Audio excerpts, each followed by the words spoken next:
today we are going to be talking about gear.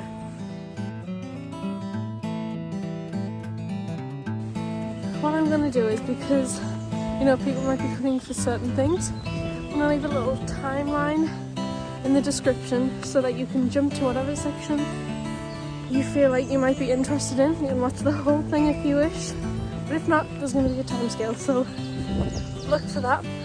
Whatever I mention product wise, that is going to also be linked in the description box, so that you can, if it is something you're interested in, you can visit the website, have a look at all the information, the reviews, everything.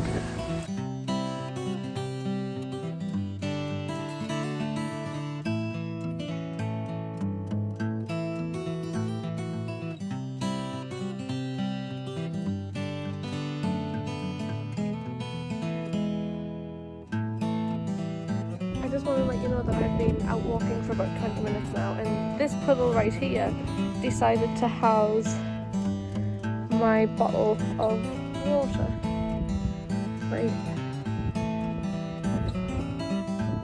There's really just no need for that.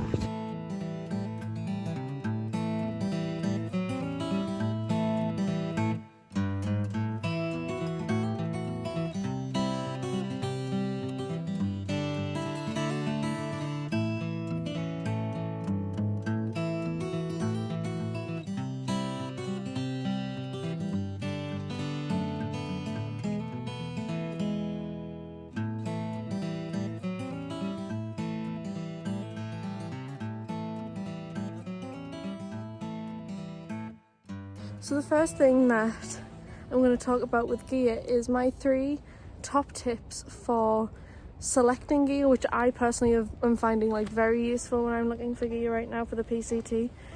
So my first tip is, because there's so much gear out there and so many different outdoor brands, looking on the internet and searching for something like tent is going to be it's just not going to narrow down your field of search.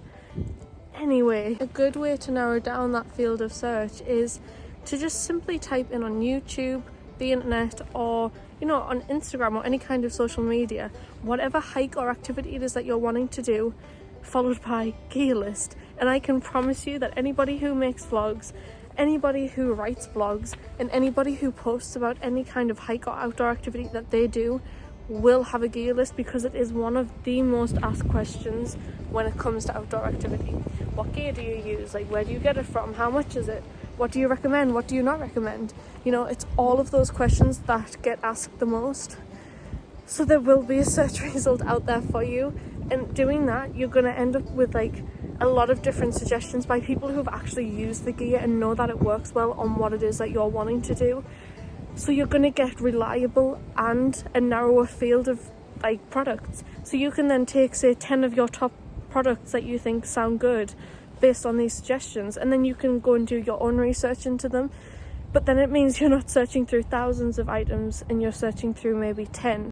My second tip for selecting gear is, once you've kind of whittled down a little range of products that you're considering, what you then want to do is make a pro and con list for every single item that you were considering, and you want to compare that against the similar items. So if you have, say, 3 tents that you've chose from and then 5 pairs of shoes, you want to compare the pros and cons of all of those tents and then the pros and cons of all of those shoes. And that is simply because when it comes to choosing gear, it is all about trade-offs, especially on a trail like the PCT. You're passing through loads of different seasons. I'm going to be out there from April till about October maybe, and I'll be passing through different seasons, different weather, different terrain. I'm passing through 3 states, 5 regions. It's every bit of gear I have isn't always going to be absolutely perfect in every single condition that I'm going to be walking in. And ultimately, your choice of gear is going to come down to what you can live without and what you can't live without, because not every item of gear is going to have exactly what you want. And it's just going to come down to whether you can kind of live without one feature of one thing, or if you can't live without the feature of another. So that is something really important that I would keep in mind, because especially with a through hike, you're with this gear for months. So you want to make sure that you really are deciding right and really putting some thought into whether, the things that you're saying you can do without are actually the things you can do without. Which then brings me on to my tip 3.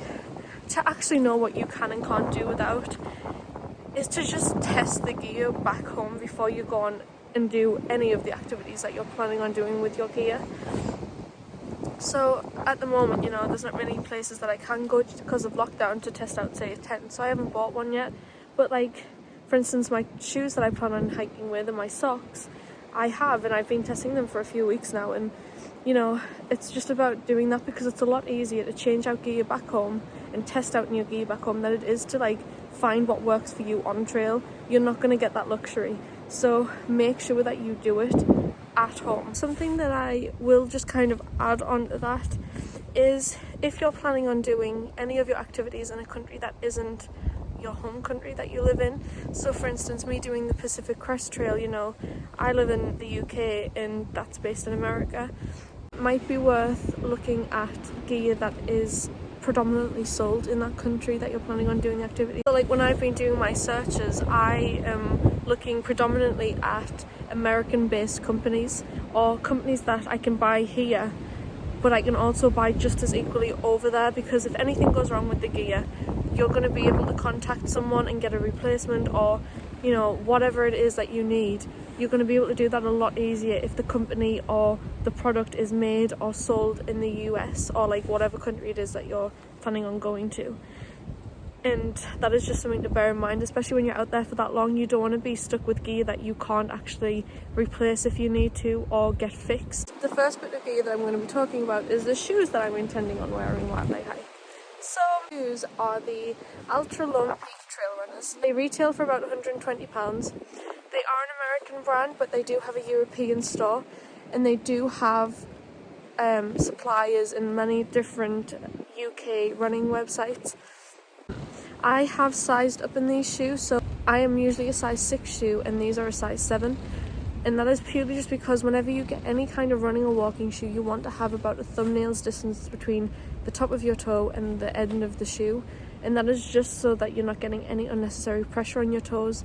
And ultimately, you know, if you're walking for like days on end and hours on end, you know, having a toe that rubs against the end of your shoe, you're going to end up losing toenails.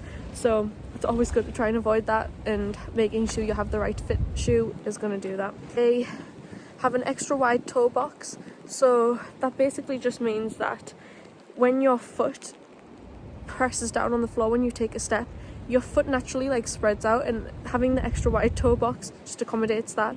They have zero drop on the sole of the shoe, so that basically means that when your foot is in it, it's like it's sitting the way it would if you were walking barefoot, which is the peak position for your foot to be in when you're walking or wearing any kind of shoe, and it just means you're not putting any unnecessary strain on your feet or your calves.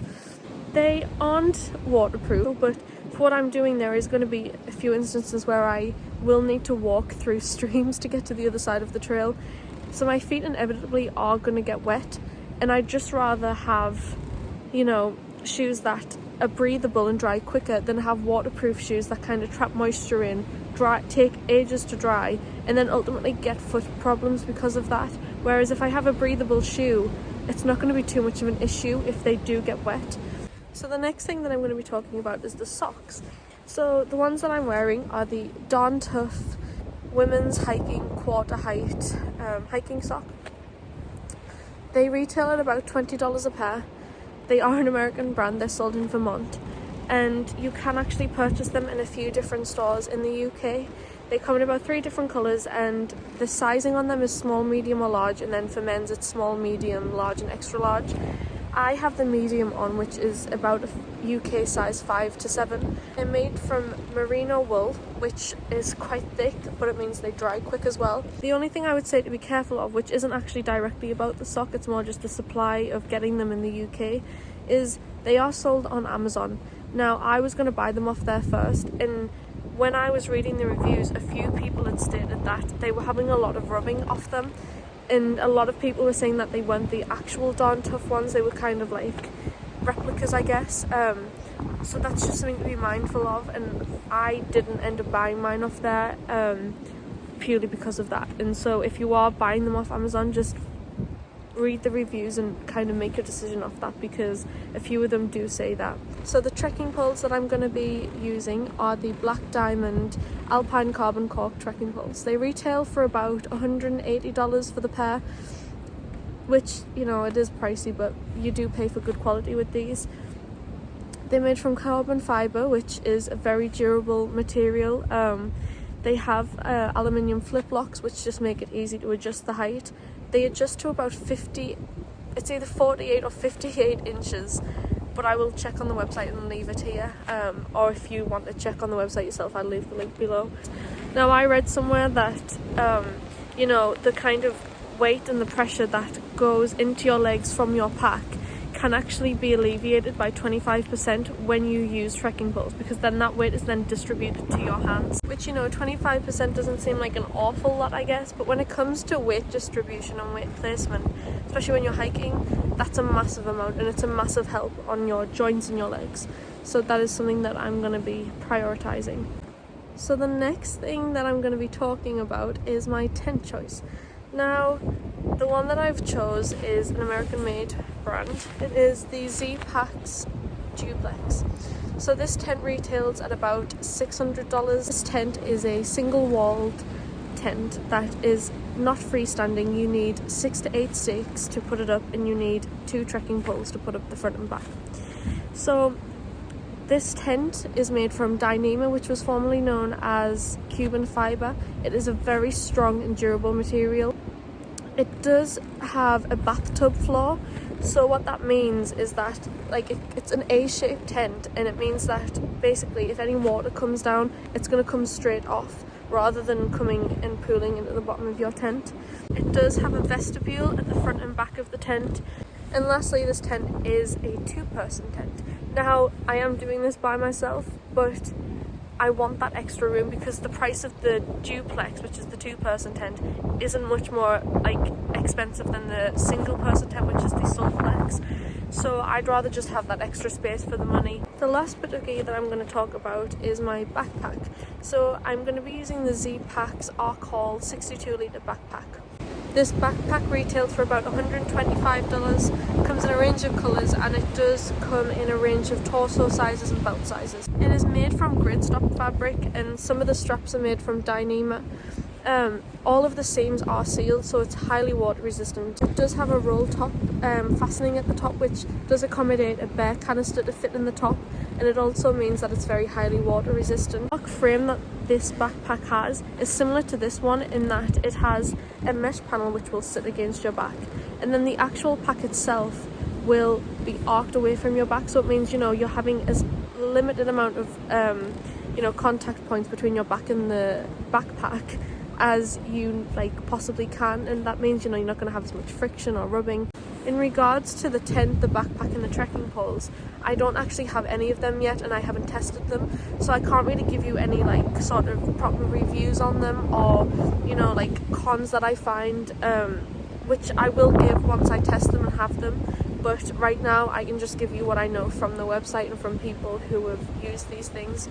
I am just going to keep walking for a bit more, so talk soon.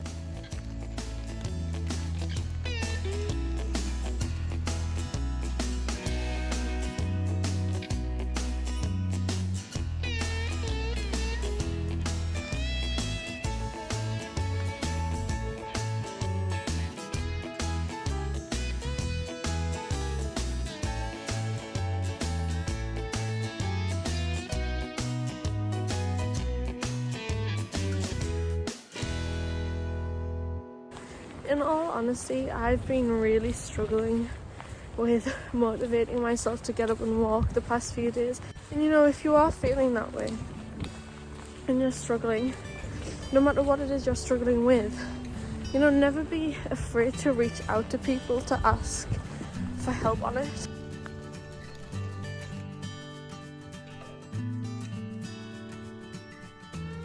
Ultimately, that's what this community is for, you know, to share ideas and share what you've done, and, you know, help other people if, you know, they're struggling or they want to do the same thing and they just don't know where to start. You know, that's what any community is about, helping people and sharing what you know and trading information, I guess. And there's no shame in being unsure, and there's no shame in being tired, and there's no shame in, you know, really hating the idea of getting up.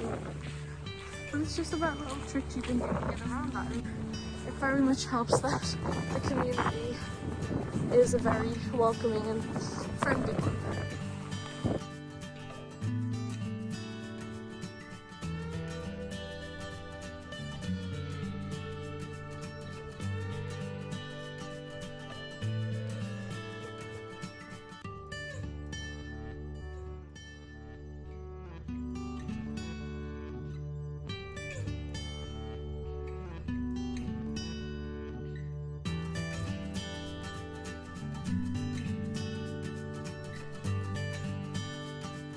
If you like the video and you want to see more of things like this, then, you know, I will be posting videos like this every Thursday at 7 PM UK time.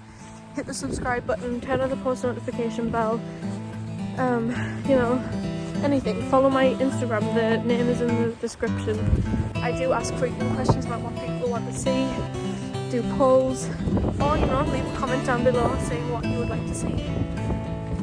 And other than that,